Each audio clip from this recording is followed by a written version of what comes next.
बेराफारसे बिपिएफनिफ्राय गिदिर गिदिर लिडारफ्राना इउपिपिएलआव दिनैहाय जइन जागोन। लोगोसे आरो बाक्सा जिल्लानिफ्रायनो इउपिपिएलनि आइटिसिएल लोगोसे फरायसा आफादनि कयेकजन दैदेनगिरिफोर जइनिं जादों बिपिएफ दोलोआव। माखासे मैया भिडिअ जयनि आर'नाइ गाननाय बा बिपिएफनि फालि गाननाय बे भिडिअ फुटेजखौ नोंसोरो मैया गोबां खौरां बिजों समनि रादाब डिबि निउज आरो आंनि चेनेलावबो नुदों जानांगौ। फेसबुक पेजआवहाय आं हगारदोंमोन मैया मोनसे। थ' बेजों लोगोसे बिनिनो माखासे भिडिअ भिजुएल दंबावो, बेखौनो नोंथांमोननो एसे खोन्थानि। चिरां जिल्लायावबो हरखाबैनो मैया मोनायाव मोनसे video मोनब्रबदों Facebook पेजआवहाय।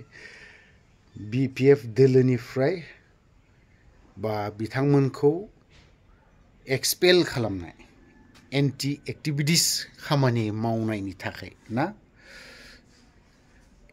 MCLA James Basumatary लोगोसे सुद्ध बसुमतारी सारमोन, बिथांमोना माखासे कयेकजन सोद्रोमाखौ बिपिएफ दोलोआव बा गाज्रि खामानि मावनाय बा ओरैनि खोथा ओरैनि खोथा ओरै माबा माबि खालामनायनि थाखाय एरख'लायनाय ना बे भिडिअ भिजुएल सफैदों।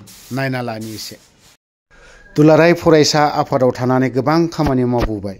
बेजों लोगोसे दिनैहाय खुंथायाव दङ इउपिपिएलनि प्रमद बर' सरकार। नोंथाङा मानो बिपिएफआव जइन जाखो? गिबियावनो रादाब सुलुंनिसिम साबायखर बावग्रो। दा नोंथाङा जा सोंलु सोंबाय, दा माखासे गुदु गादा जोङो खालामा, स्पष्ट खोथा। दा बेहाय माखासे दैदेनगिरिफोरनि रेसपन्सिबिलिटि आरो माखासे थासारि बेखौ नायनानै जोङो बे सिद्धान्तखौ जोङो लानो गोनां जादों।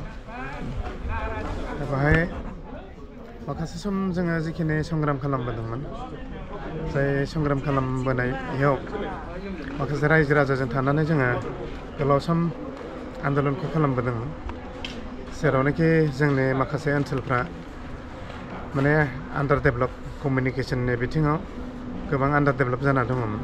जाय खोथाखौ सहायनो हायियाव माखासे जों संग्राम खालामफैदोंमोन।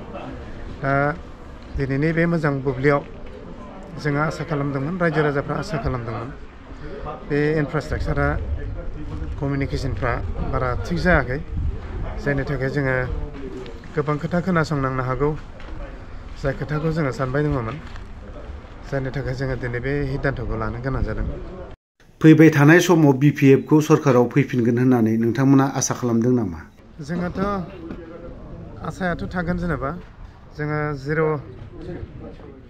जिर' लेभेलनिफ्राय फैनाय मानसि जिहेथु जोङो जिर'खौ माबेबा मोनसे पर्यायसिमहालागै लाबोदोंमोन, खिन्थु दिनै बे जिर' लेभेलनिफ्रायनो बबेबा मोनसे लेभेलसिम लाबोनांगौआ जोंनि मोनसे गिदिर चेलेन्ज जागोन। दा बेखायनो जोङो आसा खालामो बांद्राय बेबायदि एसेबां गिदिर जुजिनो गोनां जेबो गैसोआ। रायजो राजानि माखासे अबजारभेसन बेखौ लानानै जोङो आसा खालामो दा बे बिपिएफ सरकारा जे फैफिनगोन बेनि सायाव जोंहाबो एसे हप दङ।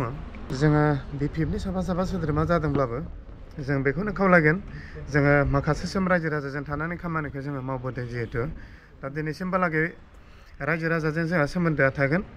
जोङो सोरबाया बिपिएफ दोलोआव हाबबाय होननानै सानलायलायनो नाङा। जोंबो गुबुन दोलोआव थादों होननानै रावखौबो नासया।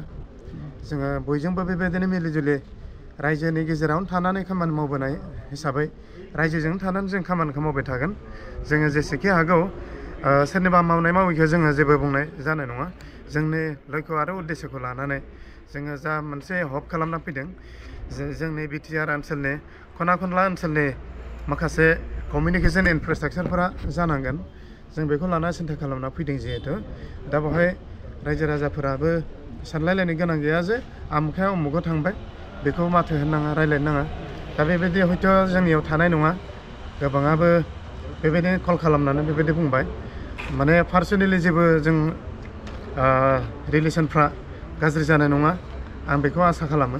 আহিছোঁ চিৰাং ডিষ্ট্ৰিক্ট হিচাপে আজি আহিছোঁ এই গধূলিৰ সময়ত যে চিৰাং দুৱাৰ ব্লক কমিটিৰ অন্তৰ্গত আৰু আমাৰ চিৰাং ডিষ্ট্ৰিক্টৰ অন্তৰ্গত ব্লক আৰু প্ৰাইমাৰীৰ 17জনমান আমি এতিয়ালৈকে 17জনমান আমি এণ্টি পাৰ্টি এক্টিভিটিছ কৰি থকাটো আমি দেখিবলৈ পাইছোঁ।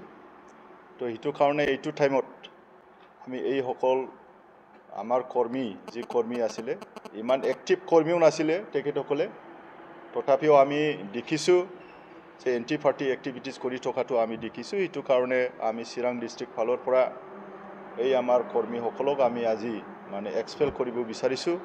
এই নামবিলাকক মই গাই দিছোঁ এতিয়া: ৰচন চেত্ৰী, দীনেশ বসুমতাৰী, সঞ্জীৱ ব্ৰহ্ম, মতীন্দ্ৰ মুছাহাৰী, বিশ্বজিৎ ইছলাৰী, কেৰল হেমব্ৰম, সুনীল বসুমতাৰী, হিতেশ চৰেন, কপিনাথ বসুমতাৰী, দেৱান চৰেন, অশ্বিনী ব্ৰহ্ম, লক্ষ্মণ সুব্বা, সুকুমণি মুৰ্মু, চনিৰাম কিস্কু, বদন হেমব্ৰম, মীৰা সূত্ৰধৰ, গেওলাং বৰগিয়াৰী, দিলীপ বসুমতাৰী, এই কেইজন যি কৰ্মী আছিলে এই কৰ্মী আমি আজি আমাৰ BPFৰ পৰা অব্যাহতি এখেতসকলক দিয়া হ'ল বুলি মই ডিক্লেয়াৰ কৰিলোঁ চিৰাং ডিষ্ট্ৰিক্ট প্ৰেচিডেণ্ট হিচাপে।